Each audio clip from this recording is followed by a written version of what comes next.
Assalamu alaikum everyone. I hope you guys are doing absolutely amazing. So, welcome to a brand new series. How exciting. I do have quite a few series on my page. You can find all the series in a nice playlist organized by episode on my link tree. It's in my bio. It should be on Spotify. It's everywhere. It's on my Instagram. My Instagram is the same username as my Spotify. So you can find on any of my socials. I have my links created of playlists with all the different series organized. So to add on to all of that, we're starting a new series today, and this is a series that I actually did not plan. This feels like an incident that happened in my own life, and so I'm going to explain a little bit of what this is and why I'm doing it. So in my journey in Islam, I have talked about that a lot before on here. One of the things that I feel like always brought me closer to Islam and brought me closer to God and just revived my iman was incidents. When I used to hear stories of other people and how Allah worked in their life, or how someone made dua for this and it worked out for them in the best way. And just seeing other people's lives and what happened to them and how Allah got them out of it, or seeing their tawakkul in Allah and how much that paid off and benefited them in both lives, I think was always something that I was invested in. So I used to sometimes read up on that, watch videos on that, or go on Reddit and try to find stuff on it. And it was something that I thoroughly enjoyed doing. And so that's one of the reasons why I also love to meet new people majority of the time when, they're Muslims and you get to talk to them about their life and what they've been through. It's crazy when you see the way that, in the way that their life worked out, how Allah played a lot of things in it that may have seemed to be the worst thing in the world, and then it came out to be the best in the end.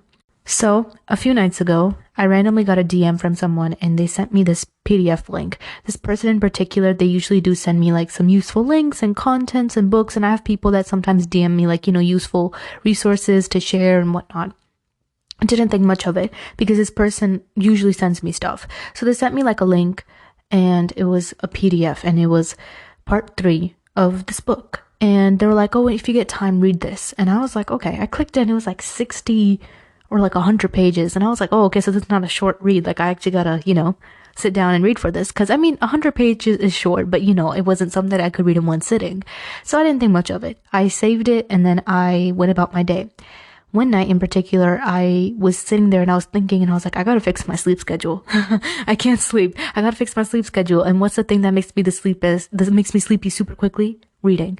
So I knew that if I was going to sit there in bed with a literal book, I would have started getting up and then putting on my glasses, and then I would have sat there and been even more awake. So it's okay, let me just read something on my phone.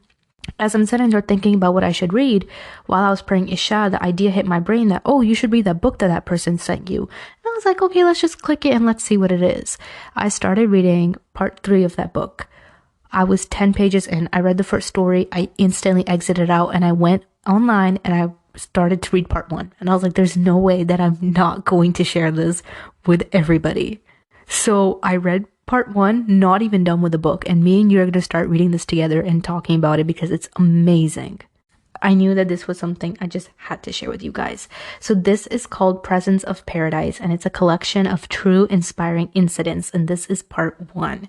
So you can find this online. Just type it in, Presence of Paradise. What this essentially is a beautiful collection, a beautiful, beautiful, beautiful collection done by a student who collected different amazing stories and incidents while it was his alim course. So while he was studying these incidents, whenever they came from different sheikhs or people or whatnot, he created this little booklet with this compilation of all of these. And the reason why it's called Presence of Paradise is because Malik ibn Dinar would say that stories are the presence of Jannah. And when I was reading the foreword, I was like, okay, what's going to happen in this? Let's just see.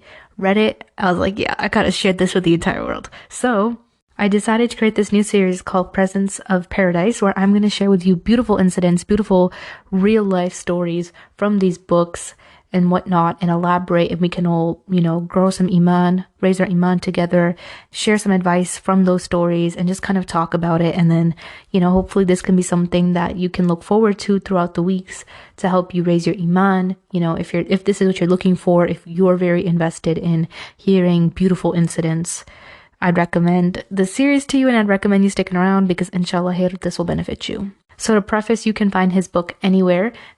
And in the foreword, it also, specifically thanks some of the teachers and sheikhs and whatnot whose stories are compiled in this. And it's just an amazing situation. And so I decided to share it. So inshallah, here this benefits you just as much as it benefited me. So let's go with story 1.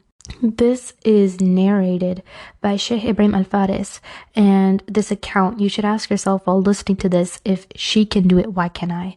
So the Sheikh's story starts off. This story is about a Russian woman.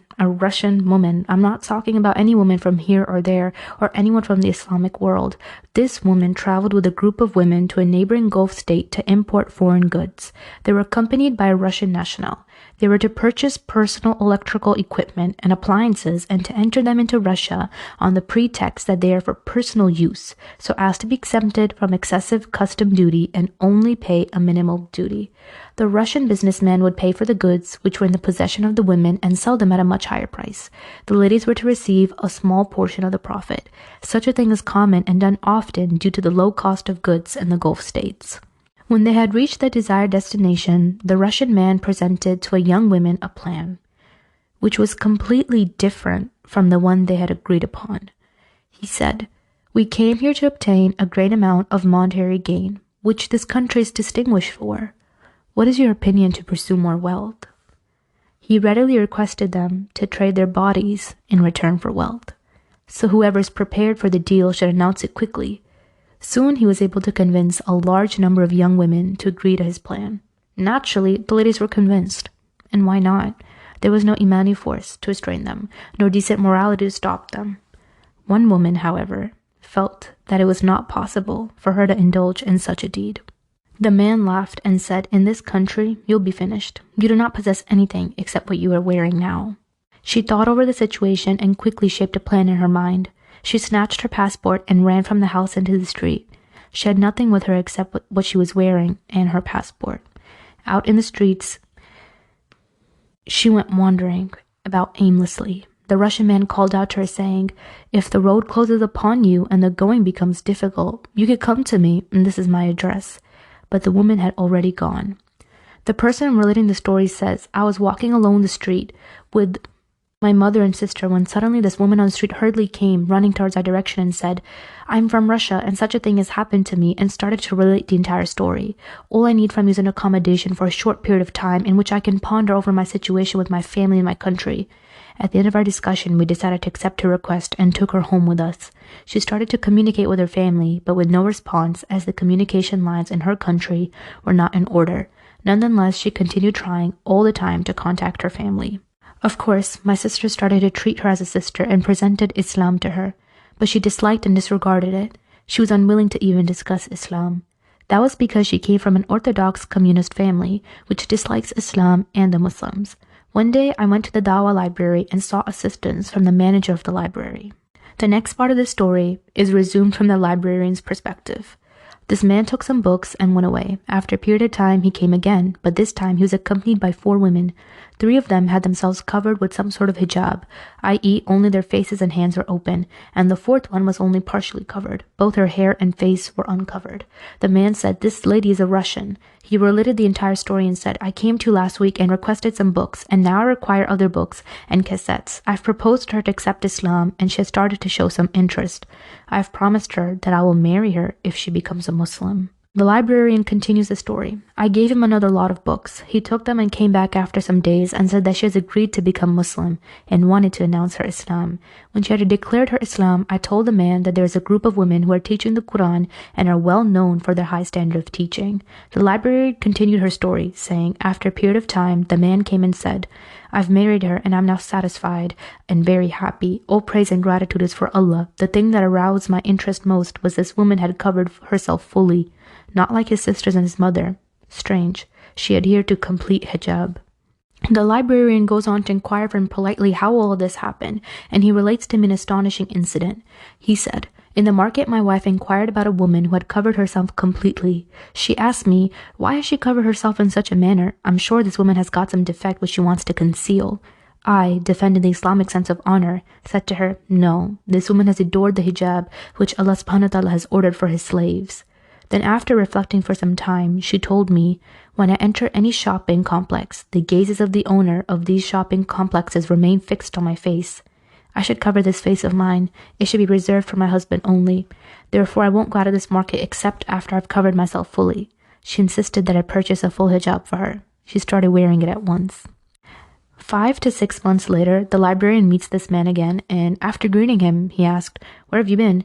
He said, "Some circumstances have kept me away." He continued by saying, "After I married this woman, her passport had to be renewed from her country of origin. We therefore had to travel to Russia. We purchased 2 seats and boarded the plane with my wife in her complete hijab.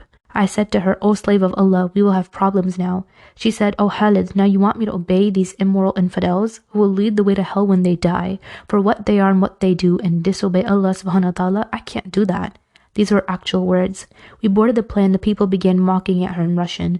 I didn't understand the word the people were saying, but my wife sometimes smiled, at times laughed, and every now and then translated what they were saying. They were saying, 'Look at her, she looks like such and such,' and this one commented, etc., etc., and this one is making fun of me. Whenever she translated what they were saying, it was like an arrow piercing my heart without being removed. She said, 'No, do not become upset. This is an insignificant thing compared to what the Sahaba, may Allah be pleased with them, underwent.' When we landed, she said, 'We will not put up at my family's residence. My family is distinguished against, their feelings for Islam. We'll rent a room and stay there and accomplish all the procedures. Thereafter, we'll visit my family.' The next day, we went to the passport office. My wife presented a black and white photograph of her in her hijab, revealing her face only. We were sent from officer to officer. Each one demanded that she presents a color photograph of her, exposing her face, hair, and neck. Every officer said, 'It's not possible for me to issue a passport except with specification.' Finally, we were told that we had to travel to Moscow and speak to a chief immigrant officer. My wife turned to me and said, 'Oh Khalid, we must travel to Moscow.' I pledged and tried to convince her. Allah does not overburden any soul except that we can manage. Fear Allah to the degree that you can manage. Right now, you are not forced by anybody. The passport will only be seen by a few people. Then you can hide it in your house until it expires, and its duration is 6 to 7 years. She said, 'No, it is not possible for me to expose myself after knowing the religion of Allah, the Almighty.'" Subhanallah, yo. Okay, let me shut my commentary, sorry. "If you do not travel to Moscow, then I will travel alone, as this matter is very important." Eventually, I relented and agreed to accompany her. Aww. Sorry. We arrived at the office of the principal officer at the immigration office of Moscow. He saw the passport and the photograph and said, "What proves to me that you're the one in this photograph?" He wanted her to uncover her face. She said, "Ask one of your female officers or your secretary to come and verify, but you cannot do it." He became annoyed, took the passport together with the photo and locked them in his drawer, saying, "You won't have a new passport or get the old one back unless you bring photographs with a required specification." We tried to convince him, but without any success. I also tried to convince my wife with a verse from the Quran. Nobody's overburdened except with what he can manage. But she replied by saying, "Oh Khalid, I learned at this house which was teaching the Holy Quran, whoever fears Allah, he will make for him a way out and will provide for him where he does not expect." As we were discussing, the principal immigration officer chased us from his office. We performed Isha Salah that evening and had our supper. I prepared to go to bed and she said, "Oh Khalid, you are going to sleep? With this trying situation, will you sleep? We're in a situation that needs us to resort to Allah subhanahu wa ta'ala for help. Come on and beg to Allah." I stood up and prayed. Whatever Allah subhanahu wa ta'ala enabled me to pray and went to sleep.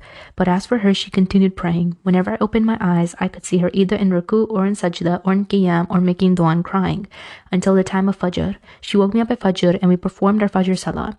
She then said, "Let's go to the immigration office." I asked her perplexed, "On what grounds? Where are the photos? We have no photos." She said, "Let us go and try. Do not lose hope in Allah subhanahu wa ta'ala's mercy and do not despair in Allah's love." When we stepped into the immigration office at once, one of the officers called out her name and she replied, "Yes." He said to her, "Take your old passport and fill in the application forms for a new passport with the required specifications, but pay the fee first." We were overjoyed. By Allah, if he would have told us to pay all the money we had, we would have given it to him. We took the passport, paid the fee, and returned back to our room. My wife looked at me and said, "Did I not tell you that Allah will make a way out?" These words struck my heart and made an immense impact on my iman. We now decided to visit her family. When we reached the place and knocked at the door, a gigantic-sized youngster, her brother, opened the door. When he saw his sister, he was happy but also perplexed. His sister was also happy to see him, but then his curiosity knew no bounds. The face of his sister, but the dress was not. black, covering everything except from her face. She entered the house smiling and hugged her brother. I entered after her and sat in the living room. The house was of a low-class family and very simple. One could see signs of poverty in it. I sat alone as she entered into the inner rooms of the house.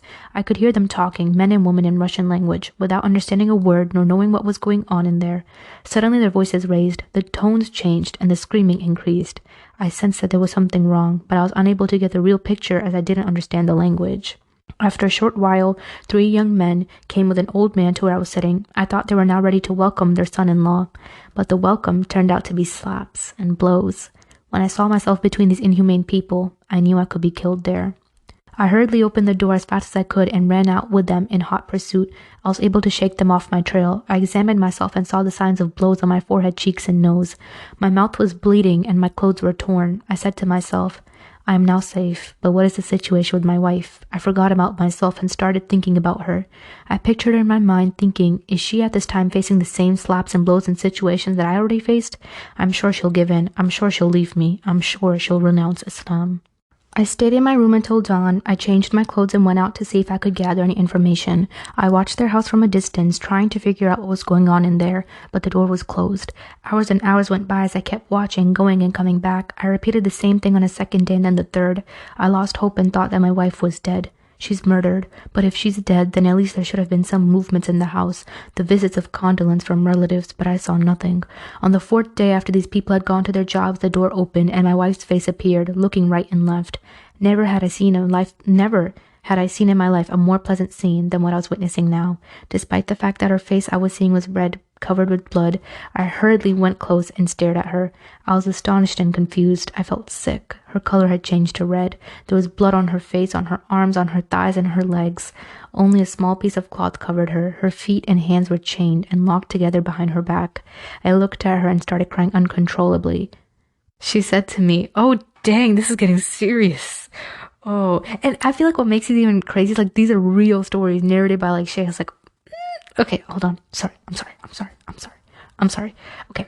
She said to me, "Listen, first be assured about me that I'm still a Muslim. Whatever I'm going through right now is nothing compared to what the Sahabas and the Tabi'een encountered, together with the Nabis and the messengers before them. Secondly, I request you not to interfere between me and my family.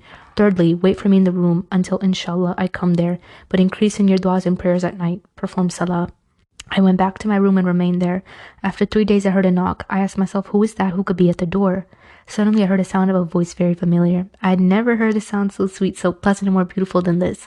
It was the voice of my wife, saying, "Open the door, I'm so-and-so." I opened the door, my world lit up. She said to me, "Come, let us leave now." I inquired, quite surprised. "Yes," she said. We got into a taxi. I asked her in Russian, "The airport?" She replied, "No, we are not going to the airport. We're going to such and such village." Why? Don't we want to run away? I asked her. She replied, "No. If my family comes to know about my escape, they will try to trace us at the airport. Let us go to a village, then from another village, then to the 4th, 5th, then to a town with an international airport." We eventually booked our tickets and hired a room until our departure. I looked at my wife, trying to see if any part of her body had been spared of bleeding. None. On her journey to the airport, I asked her to relate all that happened. Unfolding the entire incident, she commenced by saying, "When I entered the house and sat down together with my family, they started asking me about my dress and the man who accompanied me. I told them I had embraced Islam and had married this Muslim man. They exclaimed, 'This cannot be possible.' I said to them, 'First, let me narrate the entire story to you,' and told them everything about the Russian man and how he wanted to lead me to indecency and sell my dignity. They said, 'Listen, had you taken up immorality and sold your dignity, it would have been better for us than you being Muslim.'" Let that sink in. They were genuinely okay with this girl selling her body than being Muslim. SubhanAllah. "You are not leaving this house until you become an orthodox communist or a stiff corpse." At that very moment, they took hold of me and tied me up, and then they came for you and beat you up. I was listening to when they were beating you up while I was tied. Then after you had run away, my brothers chained me and began whipping me. Oh, hold on. I was subjected to agonizing strokes from the evening up to bedtime. In the mornings, my brothers and fathers were at their jobs, and my mother remained in the house. I was left with nobody apart from my 15-year-old sister. She used to amuse me. This amusement was the only break I had. Sometimes I remained unconscious. They used to strike me until I felt unconscious and slept. Their only demand was that I renounce Islam, and I refused.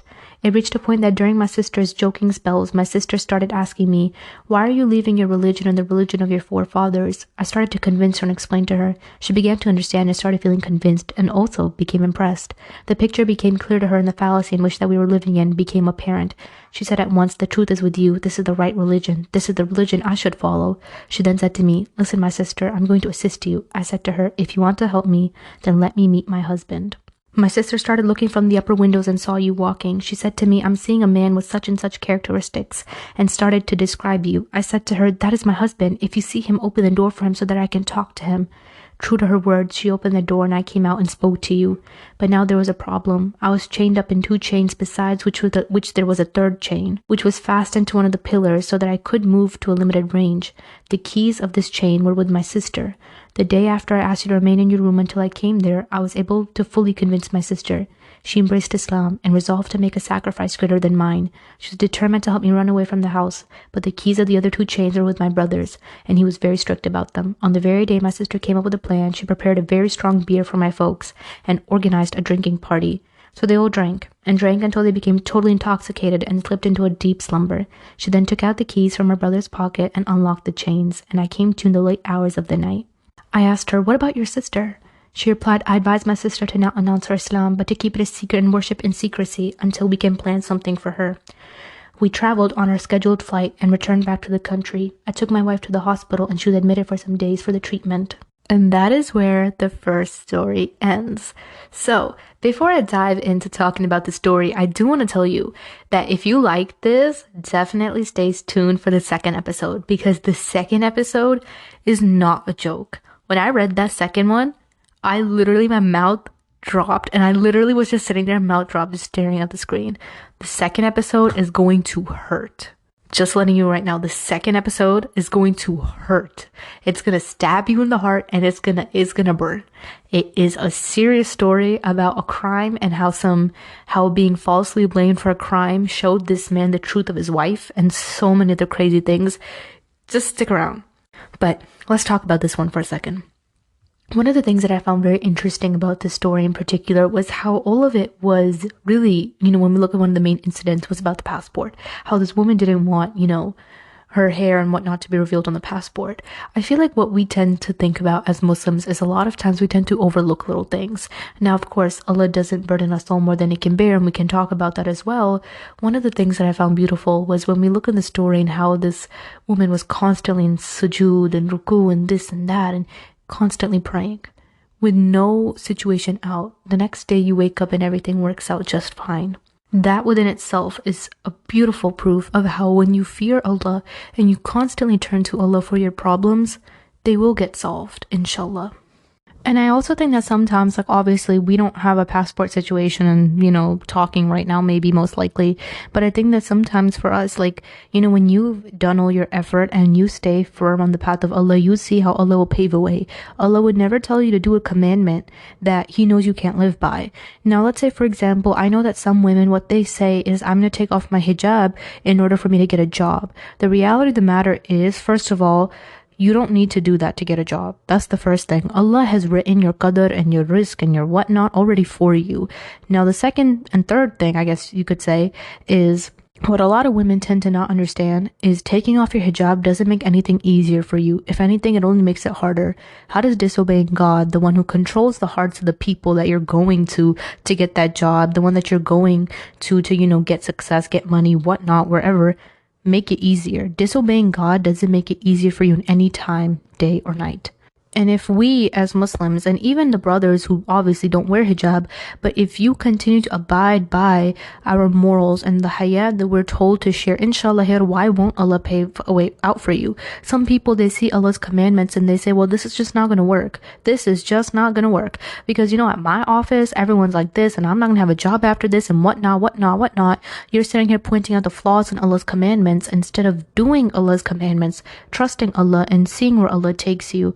Sometimes you lose things in life that you think are the most valuable things to you, and then when you actually get onto Allah's path and follow Allah's commandments correctly and do what Allah says correctly, you will see that He will give you something way better than what you ever lost. With that being said, I hope you guys enjoyed this first episode of Presence of Paradise. Besties, give me feedback. How was it? Should I change career paths and become an audiobook reader? Yes or no? Or do I sound like an English teacher? Maybe, I don't know. But I was just reading casually. But if I sounded like like maybe I should switch to becoming like an audiobook reader, how much do they get paid? I should do some research on that. I should do some research. Besides the point, besties, if y'all like this episode, please give me feedback. The beautiful stories and everything is from the book that I told you about in the beginning. Just send your feedback, send some love. Let me know what you think. If you guys liked it, be very, very excited for episode 2 because, besties, it's spicy.